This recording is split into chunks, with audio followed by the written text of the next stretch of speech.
Okay? The first thing that you come to know is you are suffering. Right? No question. When you suffer, you know you are suffering. But you want to know is the cause of suffering. So you have the first tea coaster, which is two causes. There are only two causes of suffering. Yeah? The first is holding on to a craving. Yeah? Why is that suffering? Holding on to a craving is you want this to happen this way, you want that is craving. You want things to go your way, that is craving. You want other people to treat you properly, that is desire and craving. And what happens when your craving is not satisfied? Suffering arises. Why is this happening to me? So we have to learn how to let go of this craving in order that you can get some peace of mind.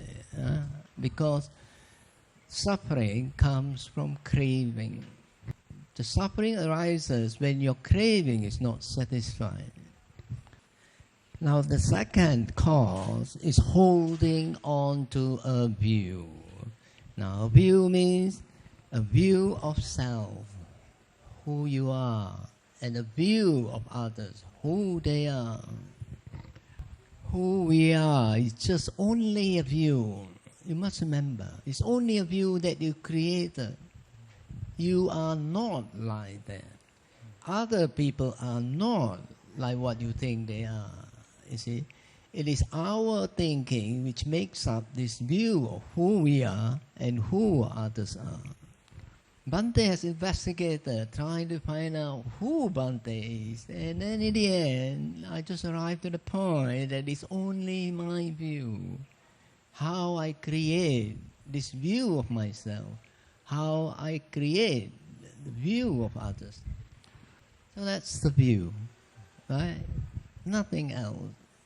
Then there is another view. We have a view of how the way should be. Some of you may come here. This is not the way you should do. You should do this, you should do that, you should do this. All this is wrong. That's the view. So you come here, the installation goes in a particular way, and you don't agree with it. You are the only one here that's having suffering. Nobody else is suffering because of your own view, holding on to it. So every time when you suffer in your mind or in your heart, you want to know, what is the cause? Just two causes. Am I holding on to a craving? Is there something that I want and I can't get? Or am I holding on to a view of myself or the others? So now we got this craving. Then you want to know, where does this craving come from? How come it arises? Then we get to the second T course Dhamma.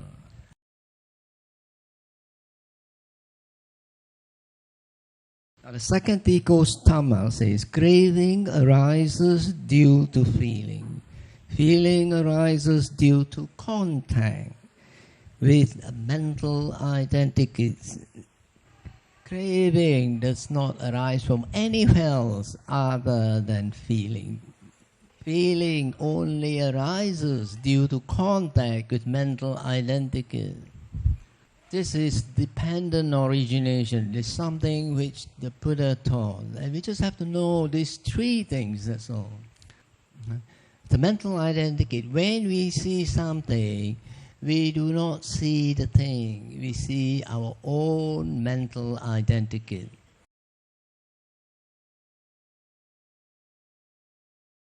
So what is this mental-identikit? We come to this 30 course Dhamma, which explains what a mental-identikit is. We create images in our mind of new things we meet in the world. When we meet something new in the world, we first ask, what is this? What does it do? So that's when we get the answer, we start forming, a mental identikit of what it is. What is its function? And when we look at it, its color, its shape, then we put in the characteristics. So this mental identity that we create in the mind, we always associate with a feeling, a good feeling or a bad feeling with it.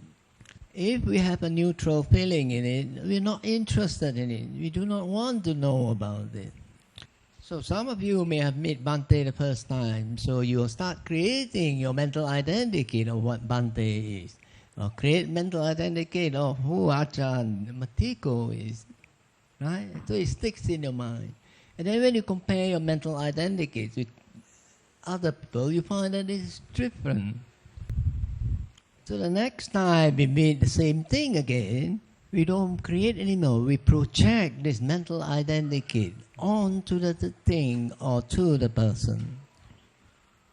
So when somebody asks you about a thing or the other person, then you will give them your mental identity of it. You know, what it's like, what you think they are, whether you like it or not. So when you know that we all create our own different mental identities, when somebody or when you disagree with somebody on something, it is very natural. You don't expect him to create the same mental identity as you. Okay? So everybody has their own mental identities of the things they see. So we have to accept that we all see differently, and it is a miracle that we see the same, because only when we have the same, very same conditioning can we only see and make the same mental identity. So if everything we see is made of mental identities, so what is this thing? So the thing we see is not sure. Because you see it this way, somebody sees it a different way. So it's not sure. He is not wrong, and you are not right.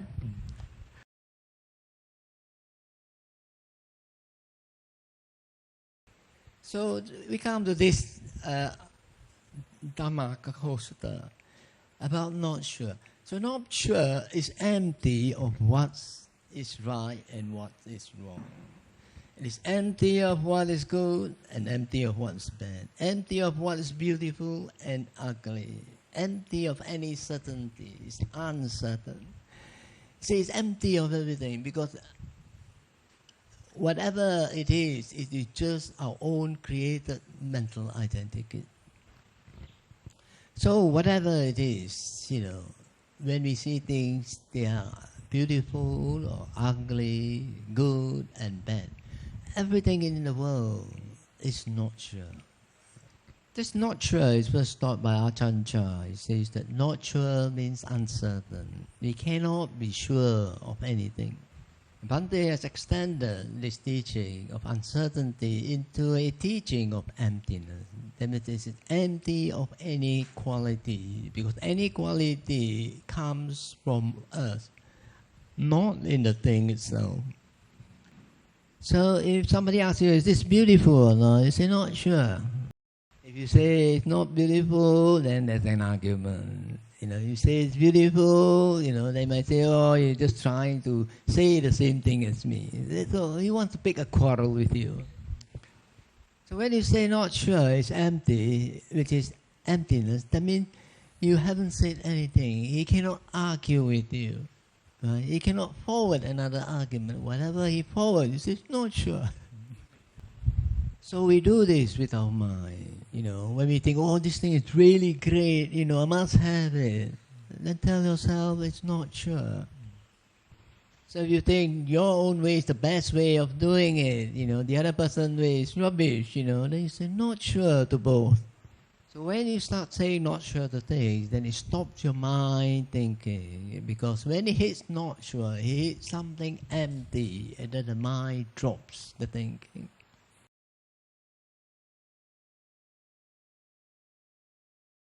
So we now come to the world. So what is our world? The world is what we made it to be. It is made up of our own mental identities. So you see all the disagreement in the world is very natural, because everyone has their own mental identities living in their own world.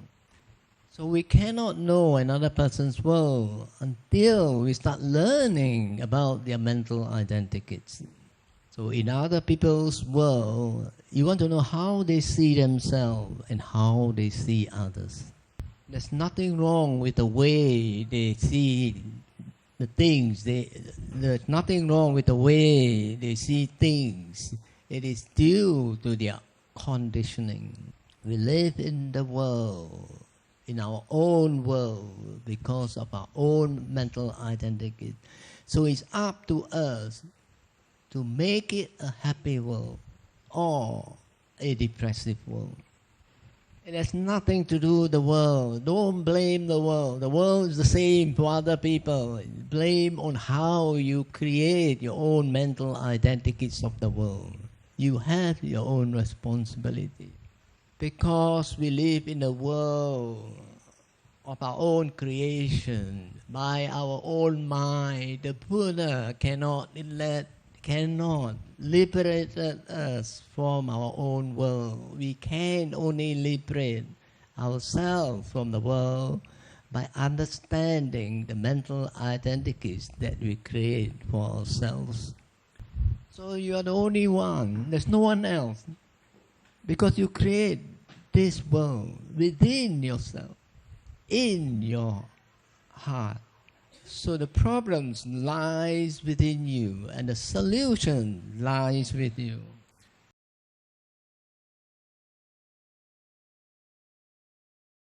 Now we come to the last Dhamma coaster. It talks about now. There is only one moment, and that is now. You can only act in a real moment. Whatever is in the past is only in memories. There is no such thing as a past. There is only a memory of the past. Get rid of that memory, you get rid of that past. So if somebody comes and tells you something and you don't remember, then you say, no, it didn't happen. Of course it didn't happen. So when we are thinking of the past, we are just playing with memories. We are not wise enough. We play with these memories and get suffering for no reason. If there's a lesson to learn in the past, you learn the lesson from the past and then let it go. Bad memories are useless, so don't use it to make yourself suffer. Sometimes you're so afraid, then we think, oh, this happened in the past, and then in future, it may happen again. I can't tell you. It will never happen again. For it to happen, you have to have the exact conditions for it to happen. So what about the future? There is no future. There is only an imagination of what's going to happen that we call the future. The future is just a fantasy we create.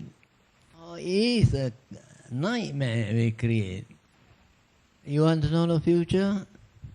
Can you tell what I'm going to say next? If you can't tell the immediate future, how can you tell what's going to happen tomorrow, day after tomorrow, or even next month? So what? The only thing that's a reality is now. So now changes, and the memory is the past. If you want to create karma, you can only create karma now. You cannot create karma in the future. If you want to practice, now is the time to practice. Practicing in the future is a fantasy. So this Dhamma course, although I put it in a nice little container, you're meant to see it every day. When you have a cup of coffee or tea and then reflect on it. These are the things you have to bring to mind every time. Sadhu, sadhu. Sadhu, sadhu, sadhu.